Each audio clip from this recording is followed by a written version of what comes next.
Hello, my name is Rudy Martinez, and today I will be giving a presentation on my analysis on the Global Terrorism Database. To begin here, we have some background information on the Global Terrorism Database, or GTD for short. This particular database is open source, and it contains information on both domestic and international terrorist attacks from 1970 to 2019. One thing that's really interesting about this database is that it contains discernible characteristics on terrorist groups that are responsible for attacks around the world. The National Consortium for the Study of Terrorism and Responses to Terrorism, or START, makes this dataset publicly available with the goal of improving the world's collective study of terrorist activity and violence, and ultimately trying to ensure that terrorism can be better understood and prevented in the future. As to my motivation for choosing this dataset for this project, it really began with the understanding that terrorism poses significant threat to the security of global citizens. It's highly damaging, and it's a form of destabilization that has far-reaching social insecurity implications. So it is in our best interest as individuals to evaluate these activities when possible, to discover new means of enhancing anti-terrorism efforts, and to improve the efficacy of event early detection and prevention. This led me to the goal for my analysis, which was to try and develop a predictive model that can determine which highly active terrorist organizations are responsible for attacks based on attribute fields available in the GTD dataset. To kick off the project, I started with some data exploration. The original dataset itself was downloaded from the START website as a CSV and contained 201,000 total records across 135 variables that describe the data. The target variable is going to be GNAME, and I'll go into that momentarily. And I'll just direct your attention to the right here, in which I performed this initial observation. GNAME is the perpetrator group name. It contains the name of the group that carried out the attack. The GTD database uses a standardized list of group names for this particular field. Some examples would be the Mai Kandenga militia, the Taliban, etc. As far as some additional information that I picked up on here is the number of attacks by year. As you can see, there is a gradual increase from the 1970s to 1992, a slight drop off near after, and then a dramatic increase in the early to mid 2000s. Number of terrorist attacks by region is something else that we can see as interesting. We see the Middle East and North Africa portion of the world having the highest count of terrorist attacks during this period from 1970 to 2019. Close behind, we have South Asia, and we also have other figures here to represent those differences. Number of terrorist attacks by region by year, we can see how some of these different areas have had quite a high count of attacks year after year from 2016 to 2019. Middle East and North Africa, South Asia, as mentioned in the prior slide. And then we also have some additional focus on Southeast Asia and Sub-Saharan Africa. We have a terrorist group breakdown here of terrorist organizations that had over 1,000 attacks. And we can see that the Taliban, the Islamic State of Iraq, and I believe it's Levant or ISIL, as well as Al-Shabaab, we can see these high attack counts for these key organizations over the course of the years in this data set. Top 4 terrorist groups by attack count. We have a focus here again on Al-Shabaab, Houthi extremists, Islamic State of Iraq and Levant, and the Taliban from 2015 to 2019.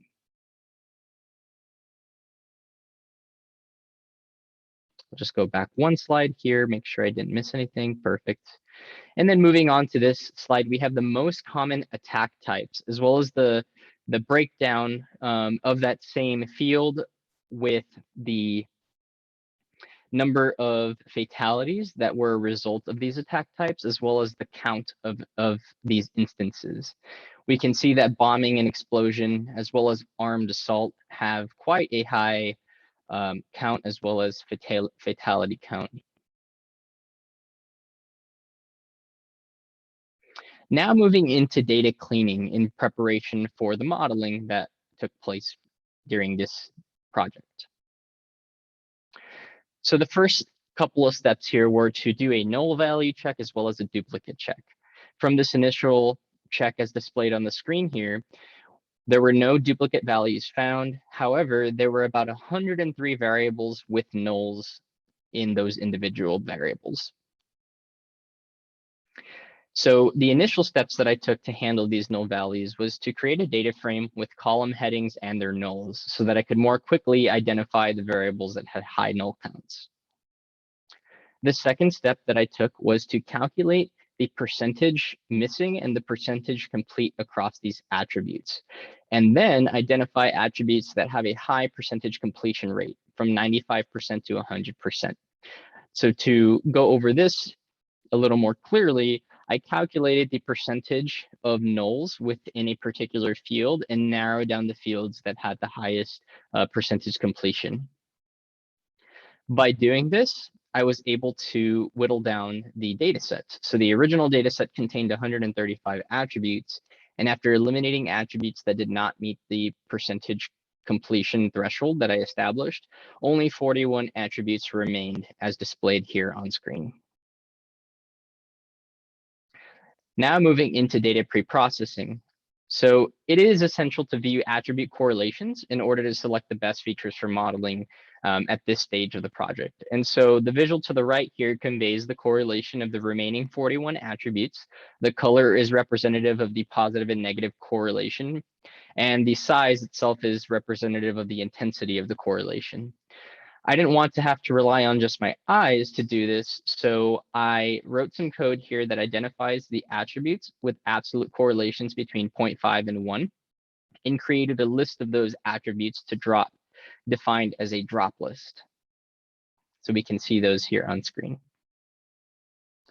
After getting the drop list, I utilized it to drop the attributes from the data frame in preparation for modeling. After doing that, there were about 30 attributes that remained. I also dropped the attribute DB source. After taking a closer look, the variable itself didn't seem very relevant to the modeling process, and as it is simply just a database source. So I went ahead and dropped that attribute as well.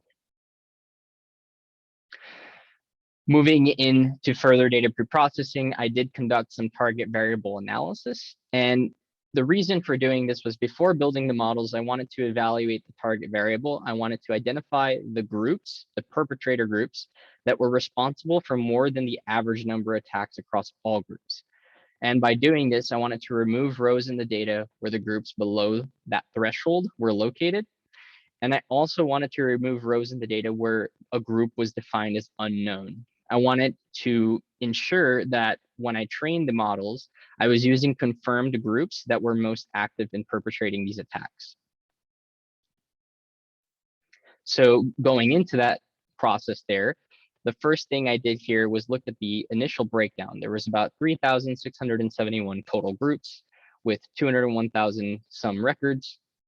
I selected terrorist organizations, so 212 groups that were responsible for more than the average number of attacks. And we can see that here on screen. And I then cut the data frame to include only the selected groups. So the new breakdown after doing this was 212 groups across 185,311 records. I also wanted to remove those unknown records, and that's what's shown on screen here. The initial breakdown was 185,311 in the prior slide. Now the new breakdown had a total records of 96,080. The next step was to handle the categorical variables in the data set in those attributes that remained. So to start this process, I wanted to view the levels for each categorical variable. And what I noticed is that quite a few of these had a high level count. So I chose to only focus on the attributes with levels less than 30. And that itself was to ensure that Python didn't crash whenever I was performing my one-hot encoding step in the following slide.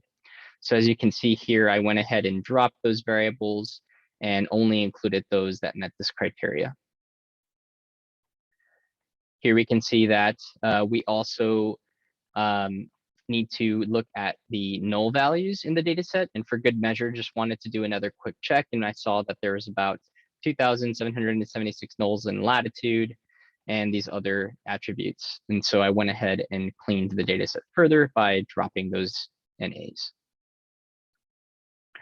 Performing one hot encoding was the next step, and that's what happened here. We can see that once I did that, we now had a new data shape that has 75 columns due to the dummy variables that were created for our categorical variables in the prior slide. Moving into modeling, I decided to use 3 different models. The first was the decision tree classifier, the second was k-nearest neighbors classifier, and the last was the SGD classifier, all being derived from sklearn and Python. After splitting the data for both training and testing, I had the following data shapes. So we saw here a 80-20 split before commencing our modeling. The first decision tree classifier, as displayed on screen here, achieved an accuracy of 72.81%. The k-nearest neighbors classifier achieved an accuracy of 63.76%. And the SGD classifier achieved an accuracy of 56.99%. So moving into the results, just to reiterate, we had our decision tree classifier that achieved the highest percentage accuracy.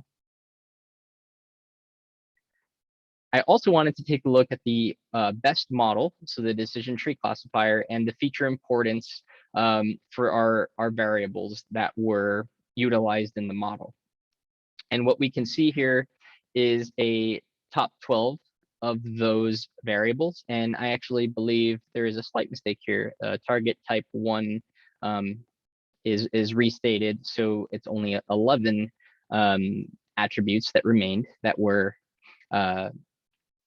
deemed to have the highest feature importance. And just to give some additional clarification into those features, we had latitude, day, month.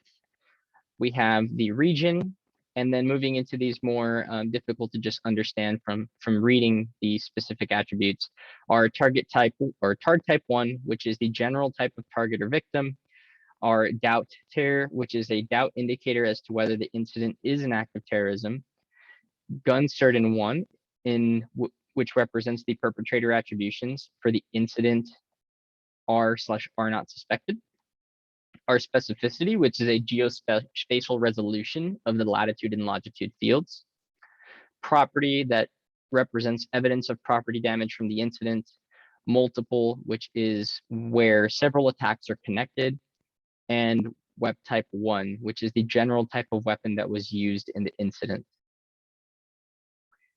And with that, I will conclude the presentation. Thank you for your time.